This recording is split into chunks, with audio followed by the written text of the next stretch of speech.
Amém, irmãos, a paz do Senhor a todos.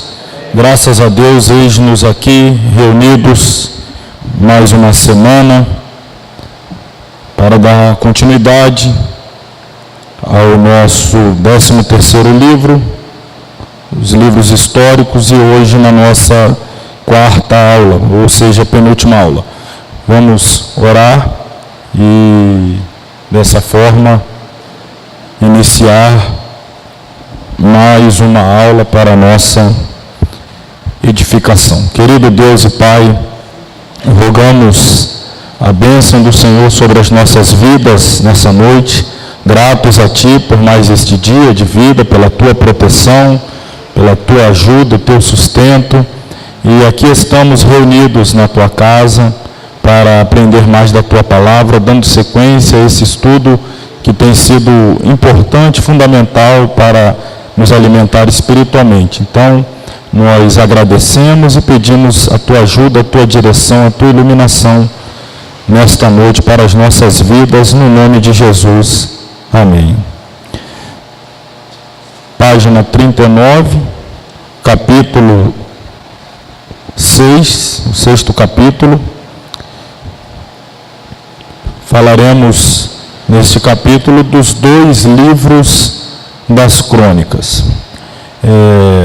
Todo leitor da Bíblia, e graças a Deus todos aqui somos leitores, e mais do que isso, somos estudantes das Sagradas Escrituras, já percebemos que há uma similaridade muito grande entre os livros dos reis e os livros das crônicas.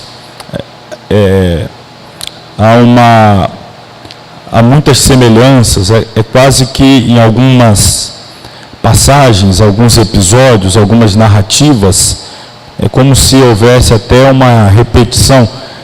A grosso modo, fazendo assim uma comparação, apenas para facilitar a nossa compreensão, como nós vemos no caso dos evangelhos sinóticos, Mateus, Marcos e Lucas, os quais narram, sobre pontos de vista diferentes, a biografia do Senhor Jesus Cristo. Aqui a diferença, mais uma vez, recai justamente sobre o ponto de vista, sobre quem escreve. Lá nos livros do Evangelho, tem tanto o parecer do escritor e a influência também está relacionada com o público-alvo para quem escreve. Nós vamos, claro, estudar ainda os evangelhos, mas isso é de conhecimento de todos.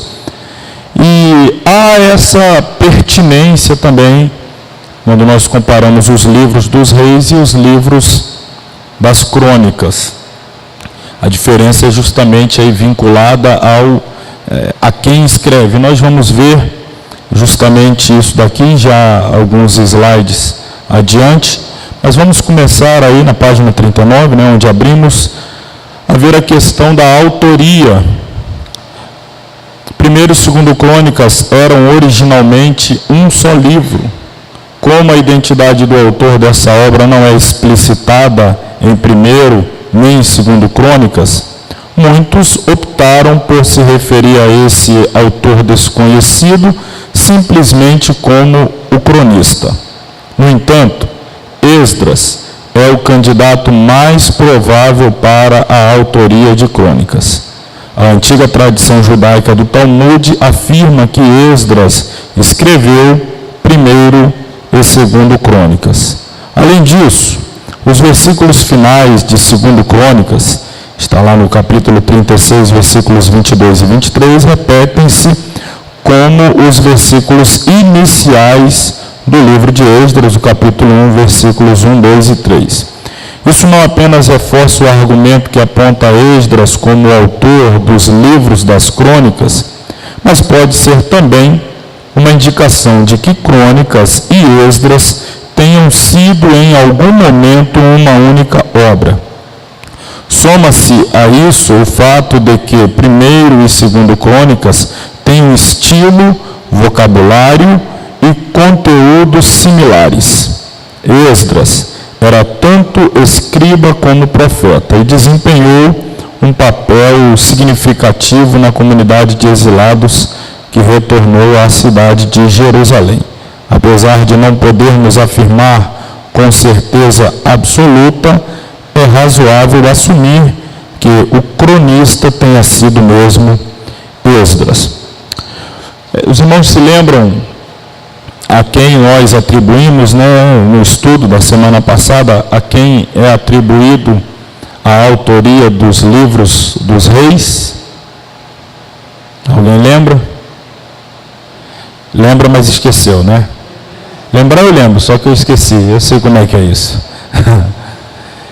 Profeta Jeremias. E agora nós temos aqui um cronista, que ele é de origem levítica, ele tem a veia sacerdotal a mais proeminente. Então, nós temos aqui o livro dos reis, está aqui no slide.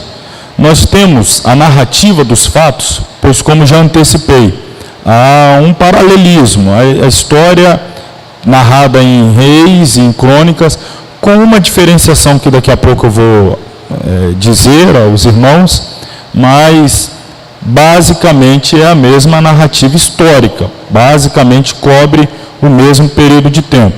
Aliás, Crônicas ele abarca também o primeiro e segundo livro de Samuel.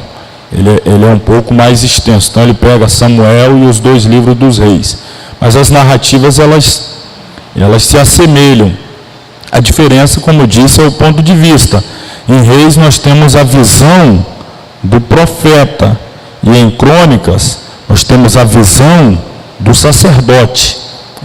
Então, o viés sacerdotal ele é gritante em Crônicas, assim como o viés profético também é gritante, é perceptível nos livros dos reis. Daqui a pouco a gente vai mostrar alguns detalhes comparativos, e isso vai ser muito fácil de ser percebido.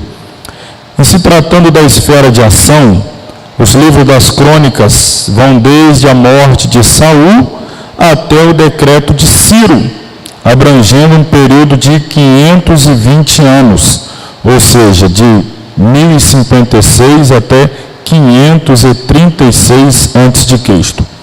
Tema: os tradutores gregos da Bíblia referem-se a estes livros como as coisas omitidas, porque fornecem muitas informações que não se encontram nos livros dos reis. Embora Reis e Crônicas demonstrem grande similaridade de conteúdo, foram escritos sob diferentes pontos de vista. O primeiro, sob o ponto de vista humano, o segundo, sob o divino. Para exemplificar, 1 Reis 14, 20, relatando a morte de Jeroboão, diz que Jeroboão descansou com seus pais. É esse o ponto de vista humano. Simplesmente descansou, terminou os seus dias. Segundo Crônicas, capítulo 13, versículo 20, relatando o mesmo acontecimento, nos diz que feriu o Senhor a Jeroboão, que morreu. Este é, portanto, o ponto de vista divino. Um escritor dá o seguinte esquema interessante para demonstrar a diferença entre Reis e Crônicas. Olha aí o paralelo que a gente estabeleceu. Reis foram escritos pouco depois do princípio do cativeiro da Babilônia. Crônicas foram escritas pouco depois do regresso do cativeiro. Reis foram compilados por um profeta, Jeremias. Crônicas por um sacerdote, Esdras. Reis põem em relevo o trono dos reis terrestres. Crônicas, o trono terrestre, ou seja, o templo do rei celeste. Reis tratam de Judá e Israel. Crônicas de Judá, sendo Israel mencionado apenas quando as histórias se mesclam, tá? Quando há há algumas alianças, quando há uma mistura da história dos 2 reinos, do norte e do sul. Mas Crônicas ele gira basicamente em torno do Reino do Sul, Judá. E, finalmente, aqui Reis é um livro político e Régio, Crônicas, um eclesiástico e sacerdotal. Bom, isso aqui é até interessante, fácil da gente identificar o porquê que Crônicas ele está fixado apenas nos acontecimentos do Reino do Sul, Judá, cuja capital, Jerusalém, etc. E porquê que ele não está preocupado ou envolvido em narrar os eventos que estão acontecendo no Reino do Norte, Israel, com capital Samaria. A gente pode lembrar, falamos na semana passada, quando da divisão do reino, que Jeroboão, numa tentativa de manter o reino que ele recebeu do Senhor, ele estabeleceu bezerros de ouro em Dan, extremo norte, em Betel, a fronteira de divisão com o Reino do Sul, Judá. E estabeleceu sacerdotes, o texto inclusive usa a expressão, dos mais baixos do povo. Então havia um sacerdócio ilegal, ilegítimo, não chamado por Deus, não vocacionado pelo Senhor, não oriundo da casa de Levi, não descendentes de Arão, era um sacerdócio ilegal, ilegítimo, cultuando de forma diferente, na maioria das vezes até vivendo em apostasia, adorando o bezerro de ouro e os deuses das nações vizinhas. Já o Reino do Sul, ele se manteve com a casa de Davi, o templo estava no sul, em Jerusalém, o sacerdócio que ali estava era legítimo, era descendentes de Levi, eram da casa de Arão. Então um escriba, sacerdote, ele está trabalhando focado no sul. O norte, está vivendo em apostasia, ele não está se importando com o que está acontecendo lá. Agora, os profetas sim, porque a questão profética abrange o povo de Deus como um todo. Então eles tinham essa preocupação de ser boca de Deus, até mesmo para o povo de Deus que estava vivendo longe da vontade do Senhor, ali em apostasia. A visão panorâmica, vamos um olhar assim, uma vista aérea, panorâmica de 1º e 2º Crônicas. Samuel, Reis e Crônicas registram a história dos judeus a partir do último juiz, Samuel, e a instituição do primeiro rei, Saul, até o exílio da nação na Babilônia. 1º e 2º Reis foram escritos do ponto de vista dos profetas, como já dissemos, enquanto 1º e 2º Crônicas apresentam a visão sacerdotal em relação à história dos judeus. Crônicas enfatizam os levitas, a construção do templo, as alianças com Deus registradas em Deuteronômio e a cidade santa de Jerusalém. Podemos dizer que 1º e 2º Reis apresentam um relato político, em 1º e 2º Crônicas, o religioso. O 2º livro de Crônicas registra pelo menos 5 reavivamentos na história de Judá. Seguem-se aí o capítulo 15, 20, 23 e 24, 25 e finalmente 29 a 31. Em 1º Crônicas, capítulo 1 a 9, a cronologia é anterior a 1º Samuel e é o elo vivo com o passado. Os judeus consideravam importante conhecer a história da família a fim de poderem afirmar sua posição na nação.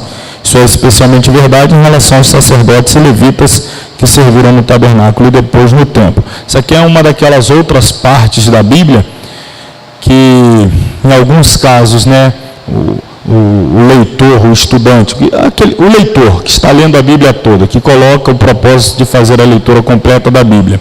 E aí ele consegue vencer a barreira dos livros, ou melhor, dos números, do livro de Números. Às vezes chega aqui em Crônicas, pelo capítulo 1 ao 9, mais uma vez, temos listas gigantescas, quase que intermináveis, de genealogia. Por que isso não tem em Reis e tem em Crônicas? Porque para os levitas e sacerdotes, saber exatamente a árvore genealógica de alguém é fundamental. Eles levam isso em alta consideração, principalmente para o exercício sacerdotal. para poder ministrar no templo, para poder ter acesso ao lugar santo, Santo dos Santos, etc. Tem que comprovar a genealogia. E isso aqui não é uma questão exclusiva desse tempo lá, 1700, 800 a.C., não. Ainda hoje isso é levado em alta consideração. Nós sabemos que estamos vivendo um tempo profético da restauração de Israel enquanto essa questão da restauração do templo, essa expectativa, esse messianismo que eles estão vivendo, a expectação da vinda do Messias, é assim que eles veem, enquanto a igreja espera o retorno, eles estão aguardando a vinda do Messias, e para tal já estão preparando todo o cenário religioso, o templo. Para isso, eles fizeram recentemente um levantamento da árvore genealógica dos filhos de Levi, especialmente descendentes de Arão, para poder já fazer esse treinamento. Já está havendo estágios de sacrifícios lá em Jerusalém, estão se preparando, resta apenas ter o templo. Já construíram todos os utensílios, todos eles. Então, recentemente houve essa busca, isso para eles é importante. Então, um livro que é escrito por sacerdote, isso em hipótese alguma poderia passar em branco. Sim.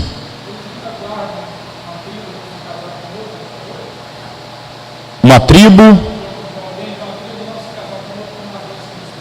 Não, hoje. Não, hoje, deixa eu só fazer a pergunta aqui, para sair no áudio.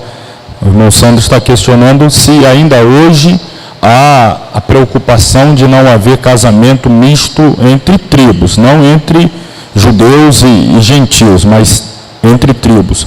A questão da preocupação do casamento entre tribos, naquele tempo, era apenas para manutenção das terras que foram divididas.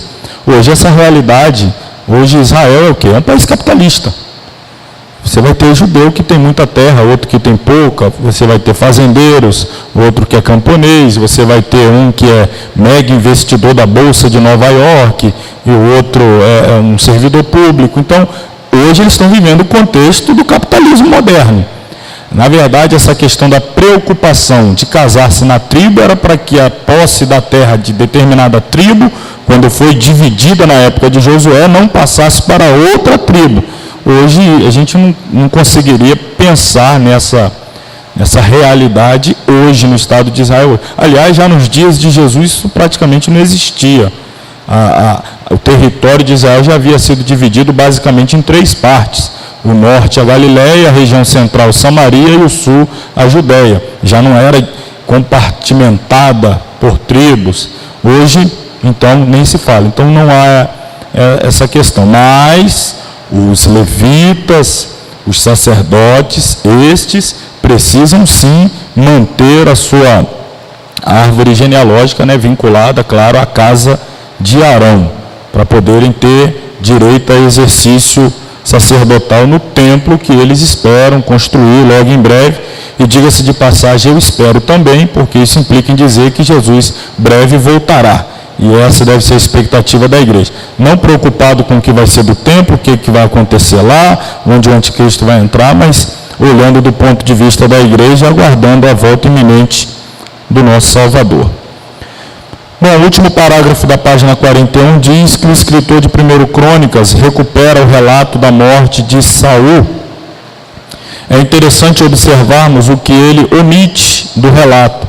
O longo conflito entre Davi e Saul, a rivalidade com Isbosete, em Crônicas, a omissão do pecado de Davi com Batseba, a omissão do problema da família de Davi com Aminon e Absalom.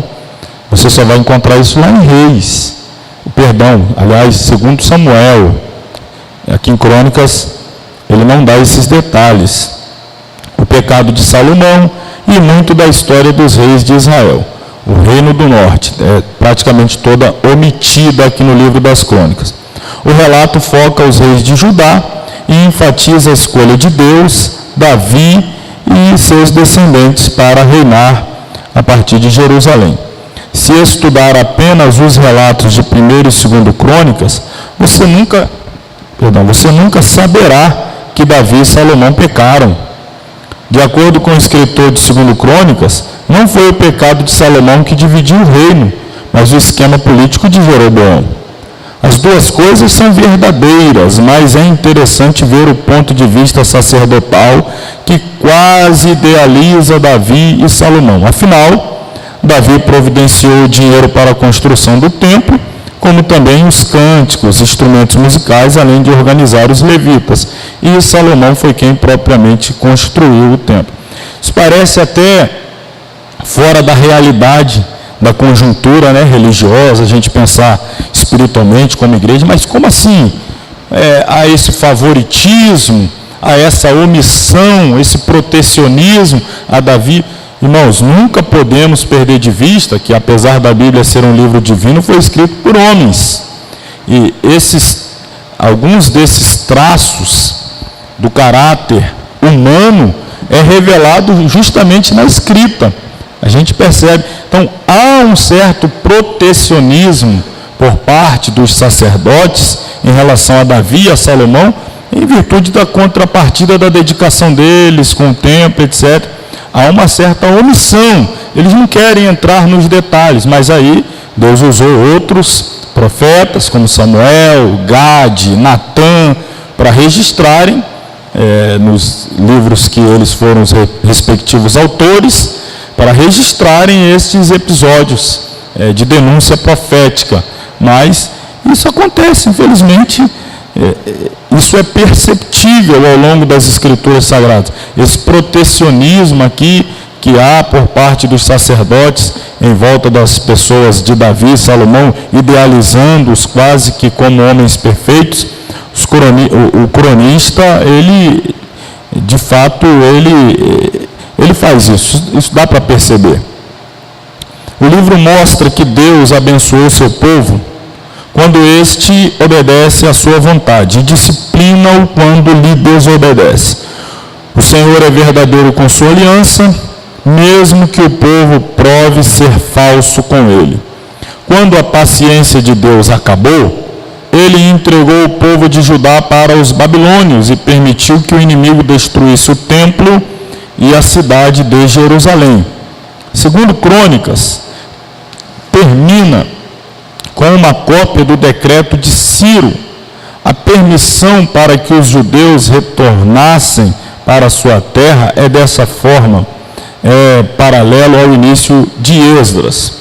O escritor vê continuidade na história do povo, porque o Senhor guia-o e realiza seus propósitos por intermédio dele, apesar dos seus pecados.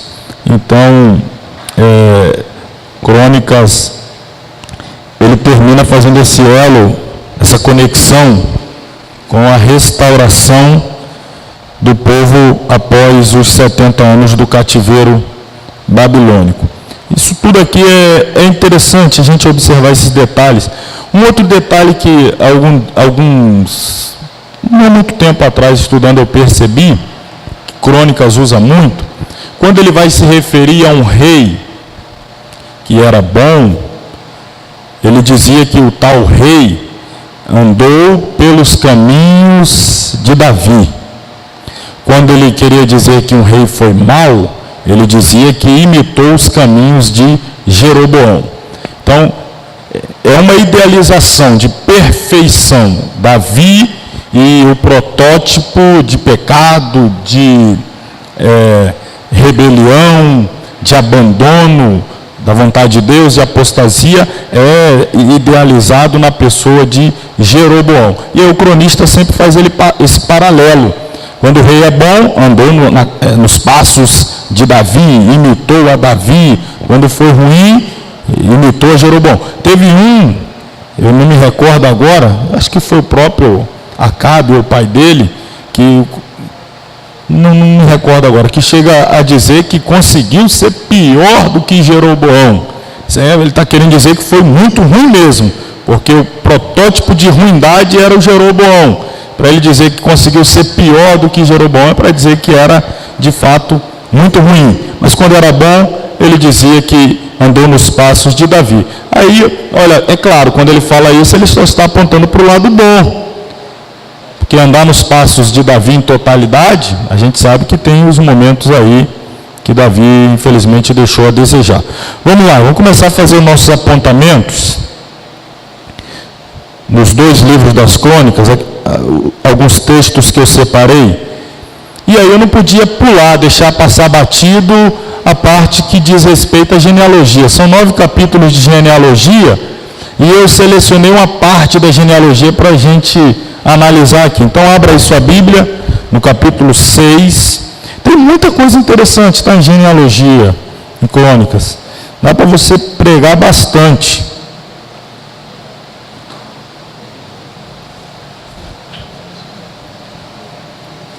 Eu acho incrível, tem gente que prega naquela genealogia, quando aparece o Jabes, faz um sermão, aliás, tem até livro. Como é que a pessoa consegue escrever um livro falando de um cidadão que 2 versículos sobre ele, né? Tem uns cidadãos que são fantásticos. Mas vamos lá. Dá uma observada aí nessa parte da genealogia. Capítulo 6. Se você olhar a epígrafe do capítulo 6, fala dos descendentes de Levi, seu ministério e suas cidades. Então, vamos falar de levitas. Versículo 31. Estes são, pois, os que Davi constituiu para o ofício do canto. Não é para ficar no canto, não, para cantar, na casa do Senhor, depois que a arca teve repouso. E ministravam diante do tabernáculo da tenda da congregação com cantares, até que Salomão edificou a casa do Senhor em Jerusalém, e estiveram, segundo o seu costume, no seu ministério. Estes são, pois, os que ali estavam com seus filhos, dos filhos dos coatitas. Levi teve 3 filhos, né? Gerson, Coate e Merari. Aí você tem os meraritas, os gersonitas e aqui os coatitas. Então, da casa de Levi. Então, dos filhos dos coatitas, Emã, o cantor, filho de Joel, filho de Samuel. Samuel, por sua vez, era filho de Eucana, filho de Jorão, filho de Eliel, filho de Toá. Primeiro detalhe aqui, a gente já leu os salmos de Remã, na verdade a expressão é Remã. Remã era filho de Joel, Joel era filho de Samuel. Logo, Samuel está aqui constando na casa de Levi. Samuel era levita. Tem gente que acha, já ouvi gente pregar, que Deus cortou o sacerdócio da casa de Levi quando rejeitou os filhos de Eli, qual é o nome deles? Hofni e Finéias, morreram. Eli morreu também quando a notícia chegou e tal, e aí quem passou a ser sacerdote, juiz e profeta foi o Samuel. Aí quando você vai ler, na verdade, lá atrás no capítulo 1, falando do pai de Samuel, que era Eucana, diz que Eucana era Efrateu.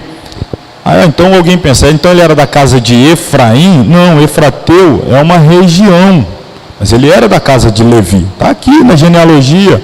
Eucana era da casa de Levi. Ele era Efrateu, assim como a gente fala que Jesus era nazareno. Nazareno por quê? Voto de nazireado? Não, porque ele foi criado em Nazaré. Aí está vinculado igual Judas Iscariotes, Decariote, que é uma região, e assim sucessivamente. Então, na verdade, está vinculado à região, mas ele era da casa de Levi, ele era levita, da casa de Coate. Então, não houve substituição do sacerdócio sendo retirado da casa de Levi. Não, passou, na verdade, de uma casa paterna para outra casa paterna, mas ainda dentro da tribo de Levi. Prosseguir aqui, a gente está fazendo a leitura de trás para frente da genealogia, pegando de Remã, ele era filho de Joel, Joel era filho de Samuel. que era filho de Eucana, que era filho de Geolão, que era filho de Eliel, que era filho de Toá, filho de Zuf, filho de outro Eucana, filho de Maate, filho de Amazai, filho de Eucana, mais uma vez, isso era comum, tá? Repetir o nome dentro da família. Eucana, filho de Joel, filho de Azarias, filho de Sofonias, filho de Taate, filho de Assi, filho de Abiasaf, filho de Corá. Corá era filho de Issar, filho de Coate, filho de Levi, filho de Israel, ou filho de Jacó. Eu quero destacar aqui alguns personagens nesta genealogia que nós traçamos aqui do 31 ao 38. Eu já comecei falando do Samuel, era um levita. O neto dele, Remã, foi um cantor no templo. Vocês lembram que quando Samuel estava prestes a morrer, o povo veio a Samuel e lhe pediu um rei.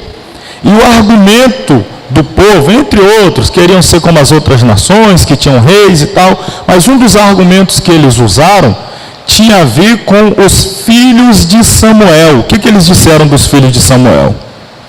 Os filhos de Samuel não andavam no mesmo caminho de Samuel, não viviam em retidão, não eram retos. Então eles não queriam ser governados pelos filhos de Samuel. Você vê, hein? Samuel observou o erro de Eli na criação de Hofni e Finéias. Ele viu de perto, ele estava no coração do problema e agora está sendo reproduzido na família dele. Ele também não foi um bom pai. E o povo viu os filhos deles que não eram justos, aceitavam suborno, torciam a justiça, e o povo disse: não queremos ser governados pelos seus filhos. Então, por isso acabaram escolhendo Saul. Mas aí lá na frente, o Joel, filho de Samuel, teve um filho por nome de Remã. E o Davi pegou o Remã, neto de Samuel, e o transformou em um cantor no templo. Ainda não havia sido construído o templo, no tempo de Davi, mas ele já estava ali. Davi, ele deixou tudo pronto. Aliás, eu já disse isso em outra ocasião, mas eu acho que é importante, vale a pena frisar. A gente fala muito do templo de Salomão,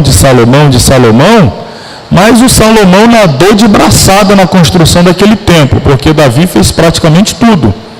Ele só tinha a proibição de Deus de construir o templo. Mas quem foi que deixou todo o material para o templo ser construído? Davi. Quem foi que fez a planta? Davi.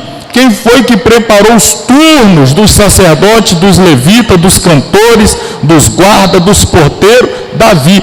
Salomão só chegou, estava tudo pronto. Davi ainda chamou ele, falou: olha, meu filho, a obra que Deus mandou você construir é uma obra muito grande, mas está aqui o ouro para a obra de ouro, está aqui a prata para a obra de prata, está aqui tudo. Deixou tudo pronto. E isso me encanta muito em Davi, me encanta mesmo essa atitude. Talvez, vamos dizer assim,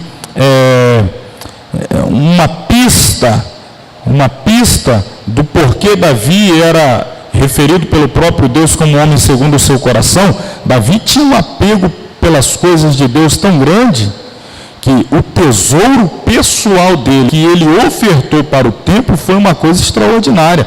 Eu lembro que numa aula passada, talvez ainda não nesse curso, acho que na turma passada eu fiz um cálculo, a soma, transferindo para o dinheiro de hoje, dólar, era coisa assim, da cifra absurda de 80 bilhões de dólares, algo desse tipo, que Davi doou do seu tesouro pessoal para construir um templo que ele jamais sequer veria, nunca entraria, nunca cantou um hino, nunca pregou uma mensagem, nunca deu uma saudação, nunca ficou na porta.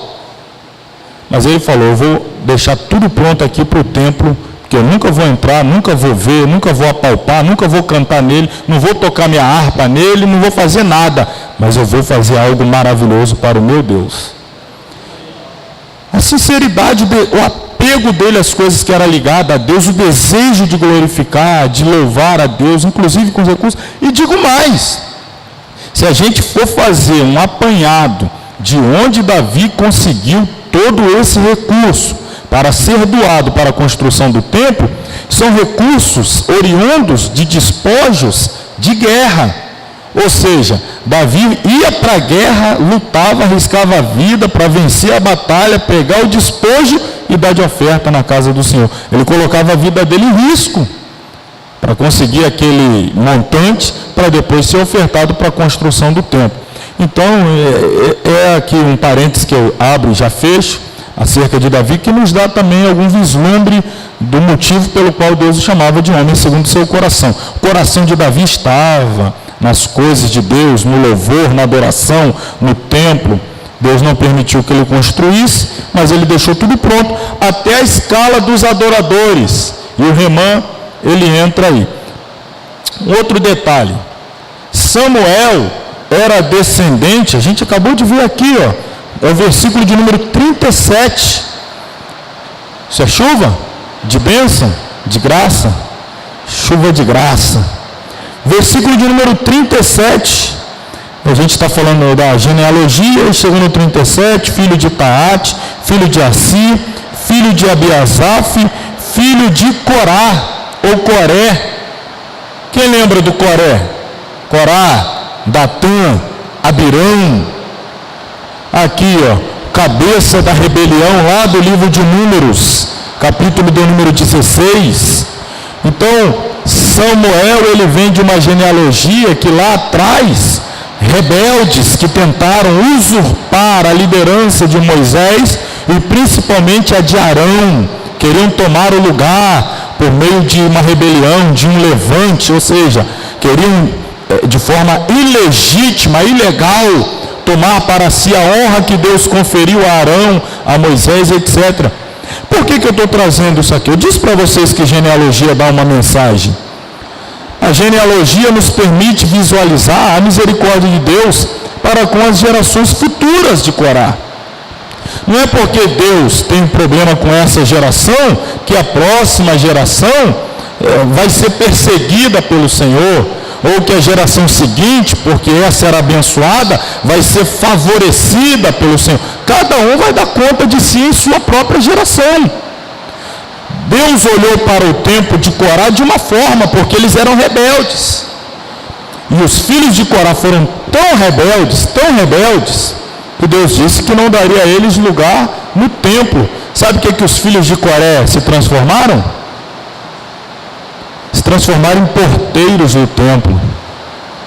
E de porteiro do templo, sabe qual salmo eles escreveram? Está lá, Salmo dos filhos de Corá, ou de Coré, Salmo 84.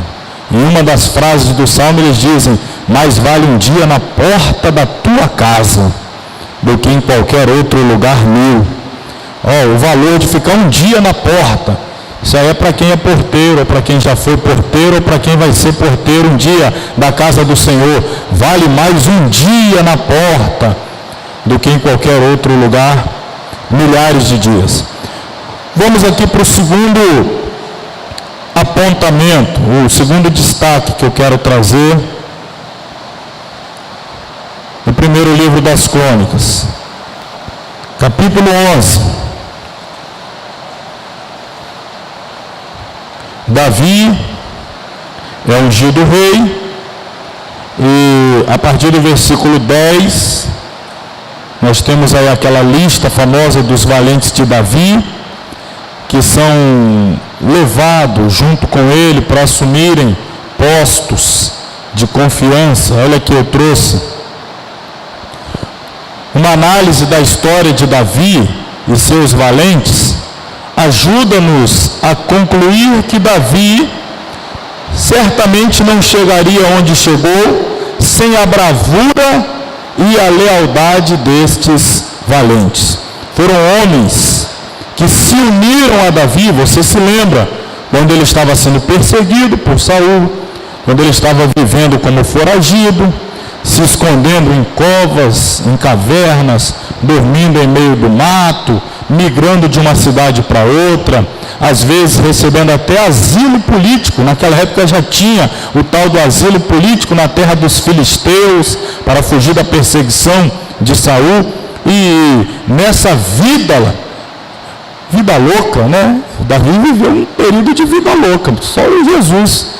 E naquela correria dele, fugitivo, procurado, procura-se vivo ou morto, ele recebeu o apoio desses homens que foram fiéis foram aliados dele que estavam dispostos a dar a vida por ele. Ora, existem narrativas de episódios em que Davi, em uma certa ocasião, ele apenas estava assim, quase que no seu devaneio, pensando alto, e de repente saiu da boca dele naquele pensamento, naquela reflexão: quem me dera beber da água do poço que está lá em Belém. Os soldados ouviram como é que é? Beber da água que está lá. Saíram rompendo por dentro do arraial dos filisteus. Se eu não me engano, foram 2 valentes desses, atravessando o exército filisteu adentro, para ir lá no poço, pegar um pouco d'água, voltar. Está aqui, rei meu senhor, água. Se eu queria água lá do poço de Belém, viemos buscar essa água. Olha o nível de lealdade, de dedicação, de bravura. Davi, na ocasião, até pega a água e faz uma chamada oferta de libação. O que é uma oferta de libação? Derramou a água.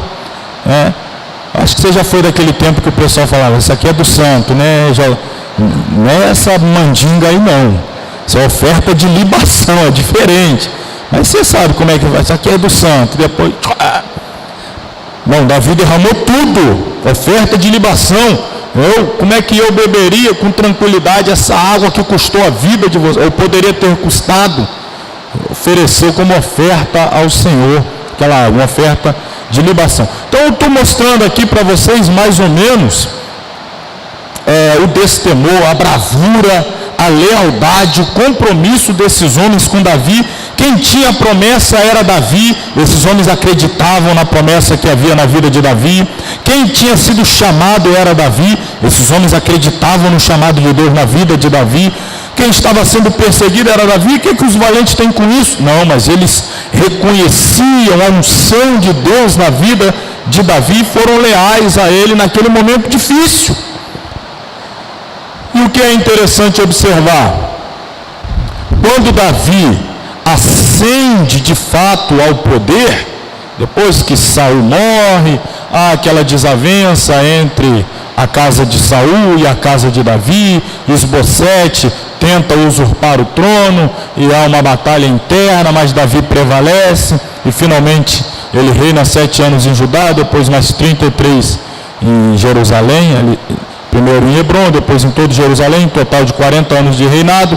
E quando ele ascende literalmente ao trono, quem é que ele traz para ser general, capitão, guarda pessoal, enfim, para exercer essas funções de confiança? Claro, são esses valentes. É importante notar que esses valentes, quando Davi se tornou rei, assumiram funções de destaque em seu exército. Porque tem gente que, quando está na prova, aqueles amigos que estão com ele lá, depois que ele está na bênção, ele esquece daquele pessoal. Não, agora eu estou aqui no outro nível, tenho outros amigos, são outra realidade, é uma outra conjuntura. Vocês me serviram lá, naquele contexto da penúria, da perseguição. Agora, não. Davi foi leal com quem foi leal a ele no tempo difícil. Quando ele se tornou rei, os principais oficiais foram aqueles que o ajudaram. Então, eles ajudaram Davi quando este ainda era um fugitivo de Saul. Quando Davi se tornou rei, ele trouxe essas pessoas. Então, tem esse laço de lealdade que o livro de Crônicas nos mostra. Samuel não apresenta. Crônicas apresenta esse relato. Isso é uma lição muito importante para nós também, no que diz respeito aí a essa parceria, essa lealdade, etc. É chamado aqui, eu chamei de lei do reconhecimento. Davi reconheceu a lealdade dos seus servos e os recompensou. Então é importante, guarde com você, leve com você, pratique a lei do reconhecimento. Sempre que você chegar em alguma posição, algum patamar, ninguém chega em lugar nenhum sozinho. Ninguém consegue realizar nada sozinho. Tem pessoas que trabalham, e às vezes até mais, nos bastidores, fora dos holofotes, para que alguém chegue em algum lugar. Mas quando chegar, use a lei do reconhecimento, honre, valorize, se possível reconhecer publicamente. Isso é bom, não se trata de bajulação. Reconhecimento é diferente de bajulação. Bajulação é quando você lisonjeia alguém com vistas a obter alguma coisa. Aí você quer bajular, não, eu vou bajular, vou começar a agradar esse aqui, falar bem, publicamente, porque ele tem alguma coisa a me oferecer. Quem sabe, lá na frente. Isso é bajulação, isso é claro, é reprovável. Reconhecimento não é por aquilo que alguém vai fazer, mas pelo que já fez. E aí você torna público, reconhece aquilo que a pessoa já fez. Até o nosso serviço a Cristo, o nosso culto, a nossa fidelidade, o nosso cristianismo não deve ser pautado em bajulação, e sim em reconhecimento. Eu não sirvo a Deus pelo que Ele vai fazer, mas pelo que Ele fez. Eu não o adoro porque quero barganhar uma bênção que eu estou desejoso de adquirir, mas porque Ele me deu a salvação, e consumada na cruz do Calvário. Então, lei do reconhecimento é diferente e é importante. Fazer algumas considerações agora no segundo livro das Crônicas. Você lembra do Josafá? Qual era a pergunta padrão do Josafá? Quando a luta batia a porta, o que o Josafá perguntava? Tem nenhum profeta por aqui, não? Esse era o Josafá. Fazia aliança. Quando, perdoe aqui da expressão, quando o bicho pegava, tem nenhum profeta do Senhor aqui, não? Profeta? Se já tivesse naquela época o disque profeta, Você ia pegar o celular do Josafá, tá lá, vaso, varão, profeta, não sei o que. Era essa turma que ficava lá no celular dele. Na hora que o negócio estava ruim, o vaso tal, varão tal, profeta tal, profetiza tal. Josafá, o caçador de profeta. Olha aqui o capítulo 19, segundo livro das Crônicas.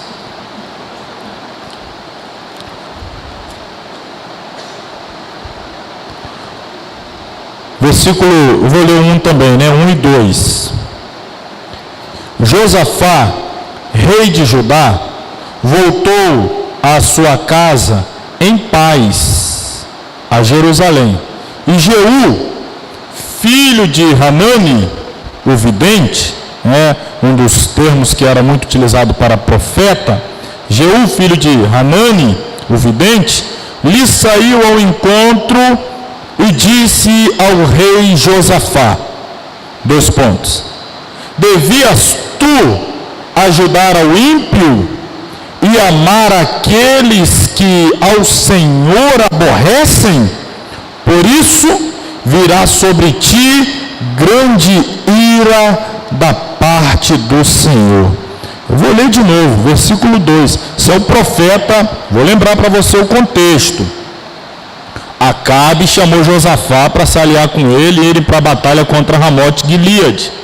E Josafá disse: meu carro é como seu carro, meu exército é como seu exército, somos o mesmo povo, somos irmãos, vamos para a batalha. Aí na batalha, o Micaías falou que a vitória, ou melhor, a derrota na batalha aconteceria e que Acabe morreria. Acabe não acreditou, mandou prender Micaías, disse que quando voltasse se acertava com ele. Micaías disse: se você voltar, Deus não falou pela minha boca. E o Josafá observou tudo isso e ainda assim quis ir para a batalha com Acabe. Josafá teve um livramento muito grande, porque ele, com as vestes reais, o exército inimigo se aproximou dele, ele gritou, perceberam não se tratar de Acabe, desviaram do carro dele. De repente alguém entesa o arco e atira a ermo e acerta lá entre as fivelas da couraça, da armadura do Acabe. E o Acabe cai ferido na batalha, é levado para fora e morre. O Josafá, desesperado, viu Acabe morto, o exército de Israel e de Judá desbarateado, perdendo a batalha, pegou o carro dele e foi embora para casa, para Jerusalém. Quando ele chega lá, não é ele que gosta de ir atrás de profeta? Vem um profeta atrás dele, o Jeú. Não é o que matou depois de Jezabel, não, aqui é outro. Esse aqui é o Jeú, filho de Hanani, o vidente. Lhe saiu ao encontro, foi atrás dele, foi na captura dele e disse: Devias tu ajudar ao ímpio e amar aqueles que ao Senhor aborrecem? Por isso virá sobre ti grande ira da parte do Senhor. Pergunto, por que a ira do Senhor se derramou sobre Josafá? Qual era a atitude de Josafá que atraiu a ira do Senhor sobre ele? A atitude o profeta denunciou aqui. Ele se aliançava com ímpios. O profeta não disse que Josafá era ímpio, mas o profeta disse que Deus estava irado com ele porque ele fazia aliança com ímpios. Já parou para pensar sobre isso? Porque a gente às vezes, não, eu estou em dia com Deus, não sou ímpio, não sou perverso, não sou, mas faz aliança com ímpio. Por que você deveria ter ajudado aquele que aborrece o Senhor? Parece até semelhante à mesma repreensão que Samuel recebeu quando estava protelando a questão de Saul. Deus falou duro com ele. Até quando você vai ficar nessa situação aí? Até quando você vai ficar tendo dó? Você é melhor do que eu? Você já pensou? Deus já não quer mais ter paciência. Deus já não quer ter mais piedade. Deus já não quer ter mais misericórdia. Deus está tratando, Deus está punindo, Deus está castigando. Aí vem o bonitinho querer botar a mão. Pai, não bota a mão aí não, onde Deus está castigando, onde o juízo de Deus está sendo derramado. O Josafá foi repreendido e a ira do Senhor se acendeu contra ele, não porque ele em si era ímpio, mas porque fazia aliança com ímpios. Então, quando eu falo fazer aliança, não estou falando de você ser cortês, bom dia, boa tarde, boa noite, como vai, tudo bem? Ok. Agora, andar junto, estamos juntos, meu amigo, meu irmão, meu carro é teu carro, meu exército é teu exército, estamos juntos para qualquer... Você está vendo que Deus está punindo, que Deus está castigando, que o cidadão brincou demais com Deus, está vivendo uma vida ímpia, iníqua, zombando das coisas sagradas, e você vai ficar lá com amizade, com abraço, com não sei o que, com selfie. Rapaz, cuidado, hein? Pula fora. O Josafá demorou a pular fora, Deus pegou ele. Então, princípio geral, devemos cuidar dos perdidos, mas não devemos nos aliar aos perversos. Temos que ter sensibilidade espiritual, discernimento, para saber diferenciar as coisas. Uma coisa é estender a mão para o perdido, evangelizar, pregar, chamar o arrependimento. Outra coisa é fazer aliança. Devemos ser cuidadosos para não promovermos a impiedade ou apoiar aqueles cujos caminhos são contrários às Escrituras e por esta razão não agradam a Deus. Então, pondere, pense, todos nós, quase que constantemente, essa tentação ela é muito próxima, porque a gente vive num mundo, num contexto, numa sociedade perversa, e a gente está aí na sociedade. Então você tem um colega de trabalho, na faculdade, vizinho, na igreja, no ministério, que é ímpio, que é iníquo, que é perverso, que é maligno, e você está vendo. Não faça aliança. Não faça aliança. Você pode atrair a ira de Deus de graça. Você está andando em dia com Deus, mas você vai, por tabela, vai receber aí o juízo de Deus por tabela, que era para cair sobre o outro, e você estava junto com o outro, te pegou também. A outra consideração que eu quero fazer aqui no segundo livro das Crônicas, para a gente ir para o nosso intervalo. Não sei se eu avisei, o nosso intervalo vai ser aí fora hoje aqui. Tá? O lanche está lá, a gente vai comer lá. Quem não quiser ir. Segundo livro das Crônicas, capítulo 34. Esse aqui é um dos períodos mais maravilhosos, que falam sobre avivamento.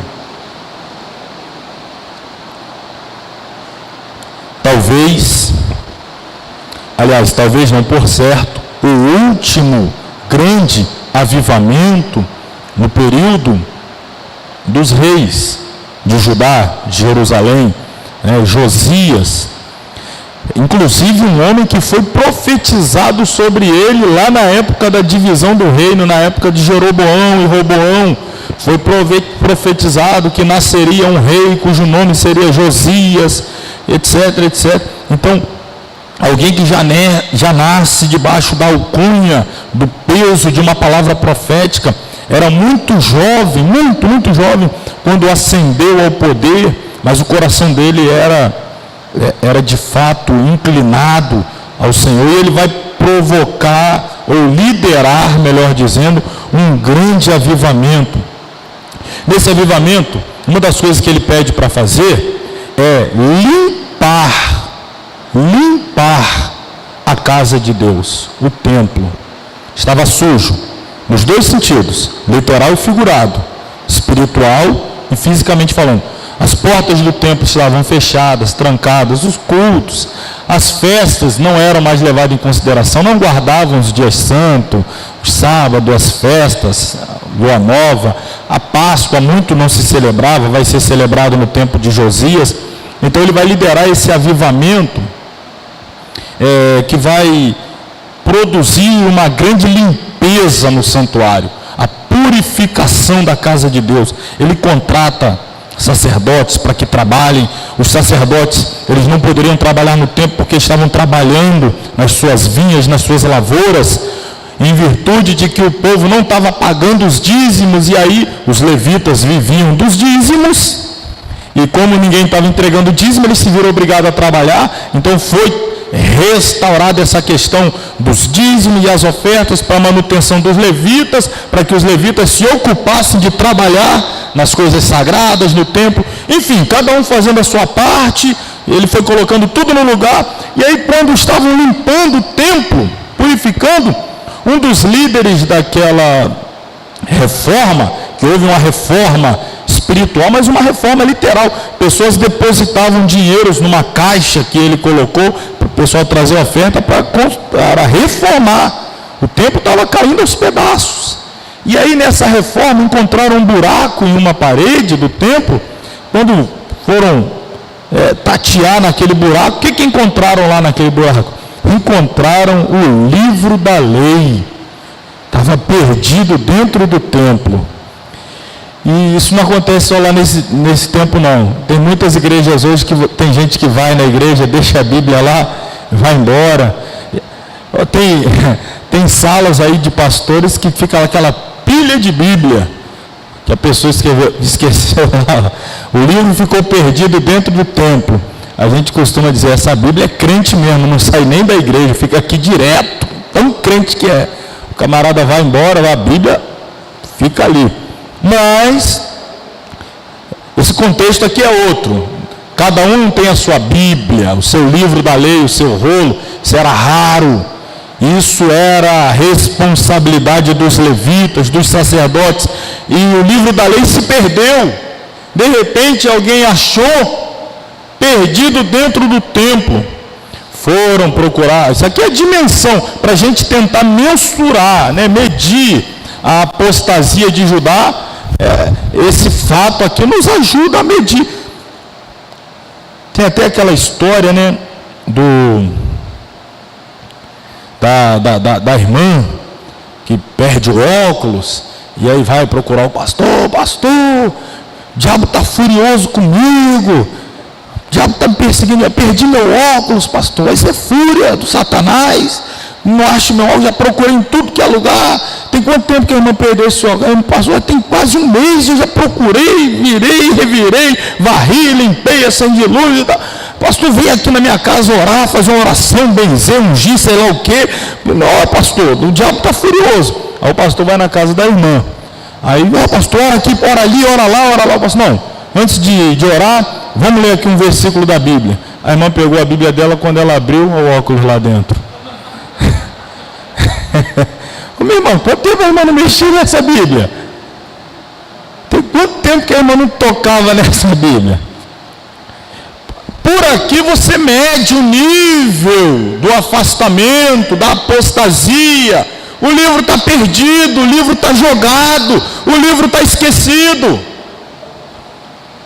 A gente está vivendo um contexto. Qual o contexto? Qual a aplicação hoje que eu trago? Que é factível, é perceptível, a gente compreende. Como é que o livro está perdido? O livro está perdido nas igrejas que os cultos têm duração de 2h30 e a palavra são só 20 minutos. Cadê o livro?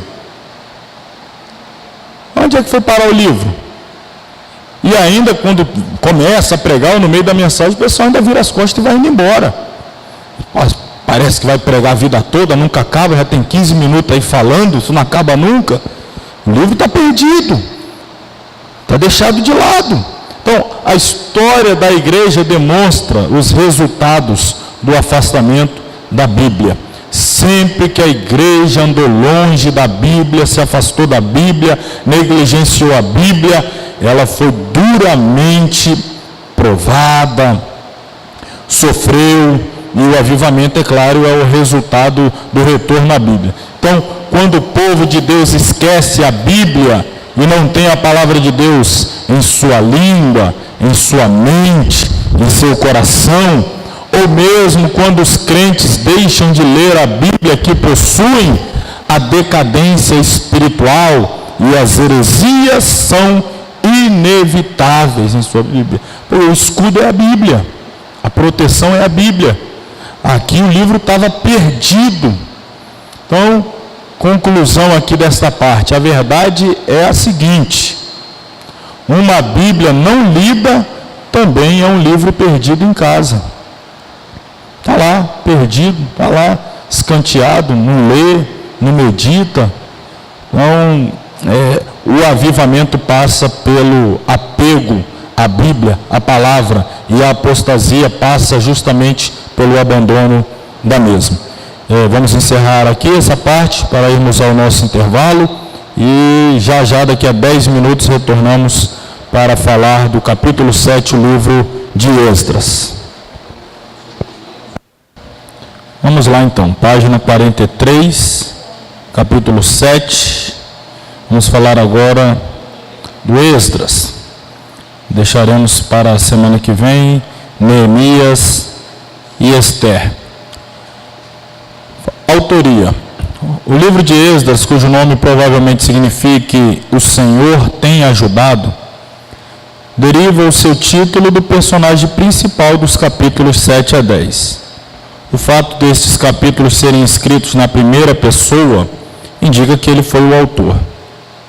Esdras foi o primeiro da classe conhecida como escribas, copistas oficiais e intérpretes das Escrituras. Lemos que Esdras dedicou-se ao estudo da palavra de Deus com a finalidade de expô-la ao povo.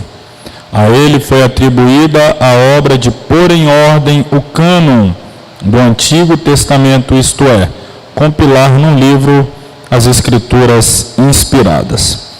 Ocasião e data de Esdras. Os eventos de Esdras cobrem um período um pouco maior do que 80 anos e caem em dois segmentos distintos. O primeiro, capítulo 1 ao 6, cobre um período de cerca de 23 anos e tem como tema o primeiro grupo que retorna do cativeiro, do exílio, sob a liderança de Zorobabel, e vai dar início à reconstrução do templo.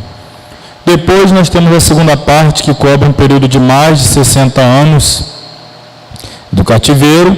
Então Deus desperta o coração do regente da Babilônia, o rei Ciro da Pérsia, para publicar um edito que dizia que todo judeu que assim desejasse poderia retornar a Jerusalém, a fim de reconstruir o templo e a cidade. Um grupo de fiéis partiu em 538 a.C., sob a liderança de Zorobabel. A reconstrução do templo é iniciada, mas a oposição dos habitantes não judeus desencoraja o povo e a obra é interrompida. Deus então levanta os profetas Ageu e Zacarias, que chama o povo para completar a obra. Embora bem menos esplêndido que o templo anterior, o de Salomão, o novo templo é completado e dedicado em 515 a.C. Em 458, outro grupo de exilados retorna liderado por Esdras, capítulos 7 a 10. São enviados pelo rei persa Artaxerxes, com somas adicionais de dinheiro e valores para intensificar o culto no templo. Esdras também é comissionado para apontar líderes em Jerusalém para supervisionar o povo. Já em Jerusalém, Esdras assume o ministério de reformador espiritual, o que deve ter durado cerca de 1 ano. Depois disso, viveu provavelmente como um influente cidadão até a época de Neemias. Sacerdote dedicado, Esdras encontra um Israel que tinha adotado muitas das práticas dos habitantes pagãos. Ele chama Israel ao arrependimento e a uma renovada submissão à lei, ao ponto do divórcio de suas esposas pagãs. Um breve contexto histórico: Esdras e Neemias juntos formam apenas um livro na Bíblia hebraica, porque relatam uma história, que é a história do remanescente, o retorno do remanescente a Jerusalém, a reconstrução da cidade e do templo, em 606 a.C. Iniciou-se o cativeiro babilônico em 587, Jerusalém cai nas mãos do inimigo. Entre 606 e 586, os babilônios deportam muitas pessoas. Entre estas pessoas está Daniel, Ezequiel.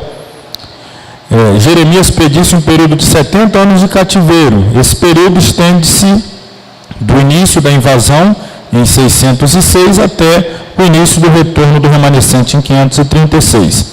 Época em que se edificou o altar e instituiu-se de novo o sacrifício de animais. Portanto, Esdras e Neemias contam a história do retorno à terra e à cidade e da reconstrução do templo e do muro. O tema do livro está aí. A ideia predominante de Esdras é a restauração. Uma comparação entre Reis e Crônicas exporá isto. Reis e Crônicas registram a destruição do templo de Israel, de Jerusalém. Esdras, a reconstrução. Um apresenta o quadro escuro de uma nação corrompida pela idolatria. O outro, uma nação completamente purificada do culto idólatra. Um registra o descuido da lei, o outro a restauração da lei ao seu devido lugar no coração do povo. Um registra a mistura de Israel com os pagãos. O outro, a separação completa de Israel da influência dos costumes pagãos. Esdras dá uma lição admirável da fidelidade de Deus. Fiel à sua promessa, ele estende a mão para reconduzir o povo à sua terra, usando reis pagãos como seus instrumentos. Aqui está o conteúdo do livro. Eu dividi em duas partes, como está. A primeira é o regresso sobre Zorobabel, capítulos 1 a 6. O segundo, o regresso sobre a liderança de Esdras, capítulos 7 a 10. Aí a gente tem aí as subdivisões. Eu quero ler apenas esse último parágrafo, na página 46, antes da parte 2. Ciro foi o rei da Pérsia que derrotou o Império Babilônico em cumprimento da profecia divina. Seu decreto permitindo o regresso dos judeus foi pedido por Isaías, que chamou Ciro pelo nome 200 anos antes do nascimento deste, referindo-se a ele como libertador do povo de Deus e reconstrutor do templo.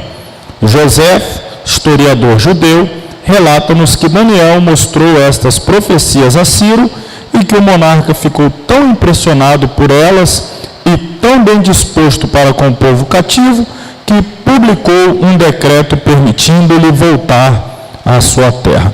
Essa história, ela é de fato fantástica. Essa história da profecia de Isaías sobre Ciro, 200 anos antes do seu nascimento, falando sobre o seu decreto de permissão para que o povo retornasse e reedificasse o templo, a cidade, os muros, etc. É de fato uma história fascinante. Bom, primeiro destaque que eu trago aqui em Esdras Estou até perdido agora, não sei se eu separei 2 ou 3 destaques, mas o primeiro deles está no capítulo 3. Capítulo 3 de Esdras vai narrar a restauração do altar. Capítulo 3 diz assim: é levantado o altar. Chegando, pois, o 7º mês, e estando os filhos de Israel já nas cidades, se ajuntou o povo como um só homem em Jerusalém, uma unidade. E levantou-se Jesua, filho de Josadaque, e seus irmãos, os sacerdotes, e Zorobabel, filho de Sealtiel, e seus irmãos, e edificaram o altar do Deus de Israel, para oferecerem sobre ele holocaustos, como está escrito na lei de Moisés, um homem de Deus. E firmaram o altar sobre as suas bases, porque o terror estava sobre eles, por causa dos povos das terras, e ofereceram sobre ele holocaustos ao Senhor, holocaustos de manhã, bem como holocaustos de tarde. Interessante, o povo retorna. Quando eles chegam, habitam as cidades, depois eles vão até Jerusalém, que é, claro, a capital. Eles chegam no lugar onde outrora havia sido construído o templo, que agora estava derribado, destruído. Eles vão até o lugar onde um dia havia sido edificado o altar, e ali todo o povo se junta, se une, como se fosse um só homem, uma união, uma unidade. E eles reconstroem o altar e recomeçam os sacrifícios, oferecer de manhã e de tarde, de manhã e de tarde, de manhã e de tarde. Observe, a primeira coisa que eles restauram é o altar. Ainda não tem templo, mas já tem altar. Por quê? Porque o altar sempre tem que preceder o templo. Então observemos que ainda não existe templo, mas já existe altar. O altar independe do templo. O templo, para ser templo, precisa de altar. Mas o altar, para ser altar, não precisa de templo. Isso revela que os que retornavam tinham as devidas prioridades. Mais importante que construir o templo era restabelecer a verdadeira adoração a Deus, representada pela edificação do altar. Quando eu falo de edificar o altar, falo da sua vida de oração, adoração, sacrifício, renúncia, jejum, intimidade. Esta sua vida, ela não pode jamais ser restrita ao templo. O templo deve ser a continuidade do altar, mas não a exclusividade. O altar precede o templo. Antes de vir para o templo, você já deve ter levantado o altar em casa. Se você esperar meia hora, 40 minutos de culto para levantar o altar, e depois ainda querer que desça fogo, e que o fogo te pegue, te queime, se não acontecer, a culpa é do pastor, do cantor, do dirigente, do pregador, do não sei mais quem. O altar tem que ser levantado antes do templo. O povo retornou e vamos demorar muito tempo para fazer o templo, mas enquanto não faz o templo, vamos levantar o altar e começar o sacrifício, de manhã e de tarde, de manhã e de tarde, de manhã e de tarde, porque antes do templo deve haver o altar. Depois então veio o templo, e aí capítulo 6 fala da dedicação. Vamos ver lá, versículos 13 a 18, uma oferta de dedicação quando o templo foi edificado. Versículos 13 a 18 do capítulo 6. Então, Tatenai, o governador de além do rio, Setar-Bozenai e os seus companheiros assim fizeram apressuradamente conforme o que decreta o rei Dário. E os anciãos dos judeus iam edificando e prosperando pela profecia do profeta Ageu e de Zacarias, filho de Ido, e edificaram a casa e a aperfeiçoaram conforme o mandado do Deus de Israel e conforme o mandado de Ciro e de Dário e de Artaxerxes, rei da Pérsia. E acabou-se esta casa no dia 3º do mês de Adar, que era o 6º ano do reinado do rei Dário. E os filhos de Israel, e os sacerdotes e os levitas, e o resto dos filhos do cativeiro fizeram a consagração desta casa de Deus com alegria. E ofereceram para a consagração desta casa de Deus 100 novilhos, 200 carneiros, 400 cordeiros e 12 cabritos, por expiação do pecado de todo Israel, segundo o número das tribos de Israel. E puseram os sacerdotes nas suas turmas e os levitas nas suas divisões para o ministério de Deus que está em Jerusalém, conforme escrito do livro de Moisés. A consagração. Acabei de ler para vocês aqui o culto de consagração do templo. Você lembra como é que foi o culto de consagração do tabernáculo? Êxodo 40. O que aconteceu que marcou aquele culto? O tabernáculo foi edificado, capítulo 40 do livro de Êxodo. A nuvem, a glória, ninguém se continha de pé. Aí depois nós temos a consagração do templo, quando foi edificado por Salomão. Mais uma vez, nuvem, glória, o povo não consegue se conter, muita alegria.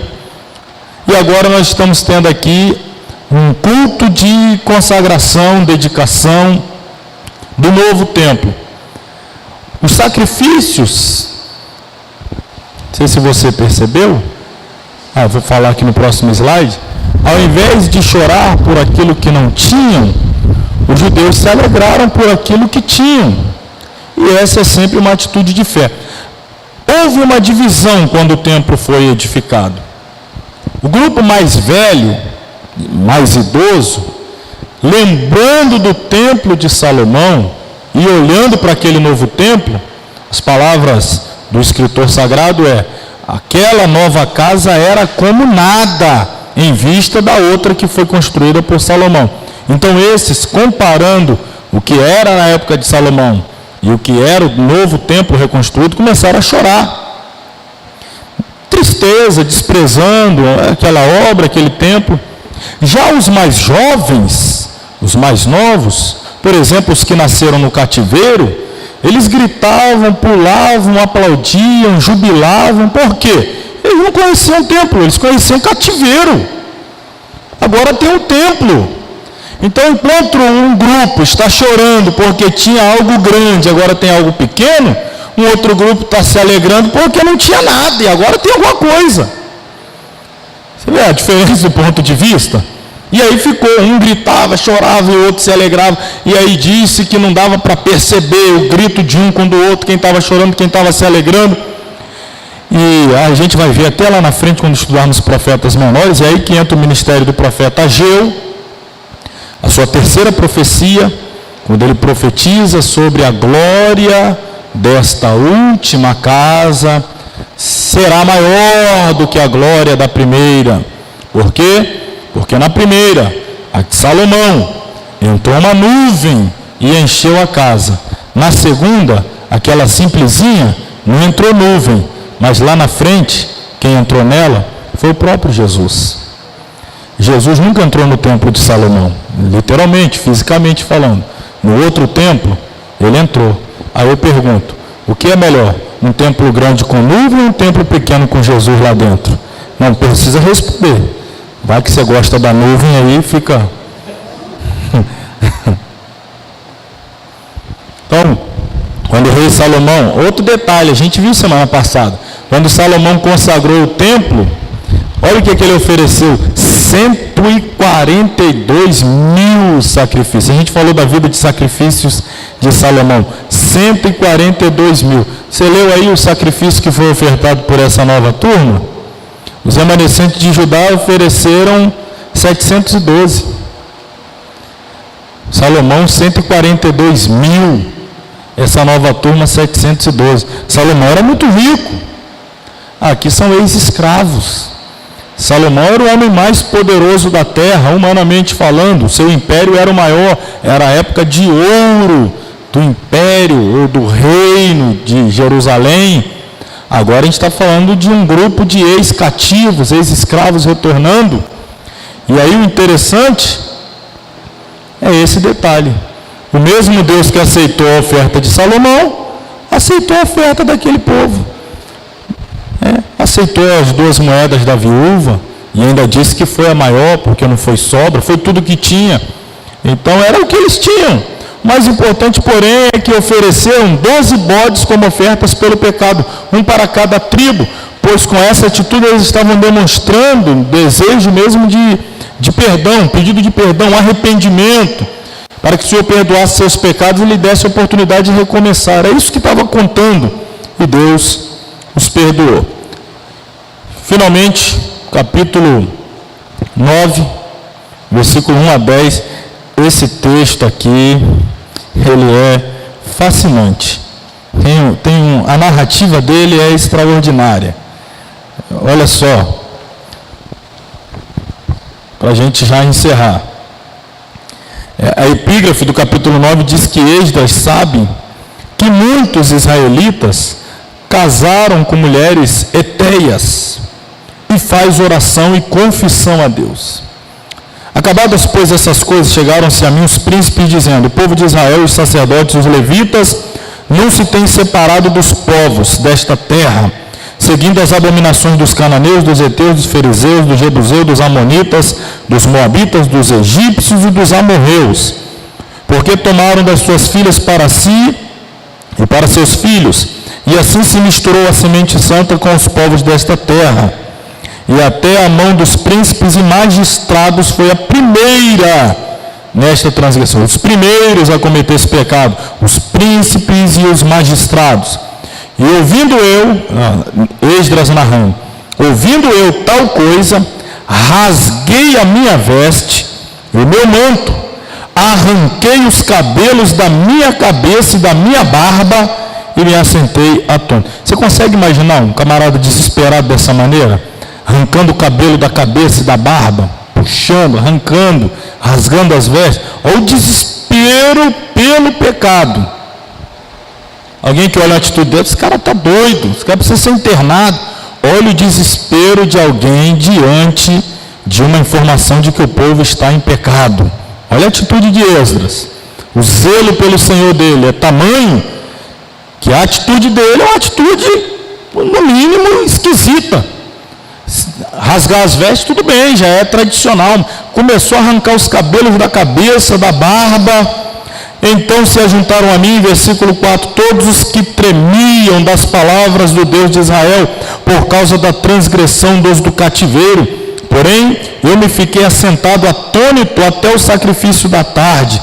A notícia chegou de manhã, ele ficou lá parado. Perto do sacrifício da tarde, me levantei da minha aflição, havendo já rasgado as minhas vestes, o meu manto, me pus de joelhos, estendi as minhas mãos para o Senhor, meu Deus, e disse: meu Deus, estou confuso e envergonhado para levantar a Ti a minha face, meu Deus, porque as nossas iniquidades se multiplicaram sobre a nossa cabeça, e a nossa culpa tem crescido até os céus. Desde os dias de nossos pais até o dia de hoje, estamos em grande culpa, e por causa das nossas iniquidades fomos entregues, nós, os nossos reis, os nossos sacerdotes, nas mãos dos reis das terras, a espada, ao cativeiro, ao roubo e à confusão do rosto, como hoje se vê. E agora, como por um pequeno momento se nos fez graça da parte do Senhor nosso Deus, para nos deixar alguns que escapem e para dar-nos uma estabilidade no seu santo lugar, para nos alumiar os olhos, ó Deus nosso, e para nos dar um pouco de vida na nossa servidão, porque servos somos. Porém, na nossa servidão não nos desamparou o nosso Deus, antes estendeu sobre nós beneficência perante os reis da Pérsia, para revivermos e para levantarmos a casa do nosso Deus, e para restaurarmos as suas assolações, e para que nos desse uma parede em Judá e em Jerusalém. Agora, pois, ó nosso Deus, que diremos depois disso? Pois deixamos os teus mandamentos. Sabe qual é o desespero que está implícito, para não dizer explícito, nessa oração de Esdras? Os pecados que cometemos, que nos levou para o cativeiro. Deus teve misericórdia e nos tirou de lá. Mal saímos, começamos a cometer os mesmos pecados. ao Esdras está dizendo, vai começar tudo de novo. Deus nos dá um pouquinho de alívio, um pouquinho de graça, um pouquinho de misericórdia, e olha aí o povo, fazendo tudo de novo. Tudo aquilo que resultou em cativeiro, lá no cativeiro, orava, jejuava, pedia misericórdia, pedia que o Senhor entrasse na batalha, que intervisse, etc. O Senhor entrou, libertou, e agora começou tudo de novo. Isso é muito sério, né, irmãos? Esdras sabe que muitos israelitas se casaram com mulheres hetéis e fez oração de confissão a Deus.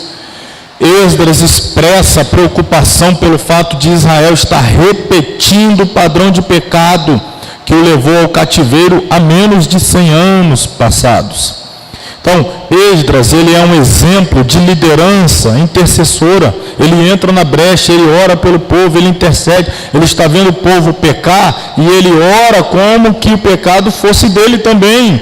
Ele pede a graça e a misericórdia, mas o povo está vendo a oração de Esdras, está percebendo a sua liderança, e é melhor, eu coloquei aqui, interceder pelo povo do que irar-se com ele.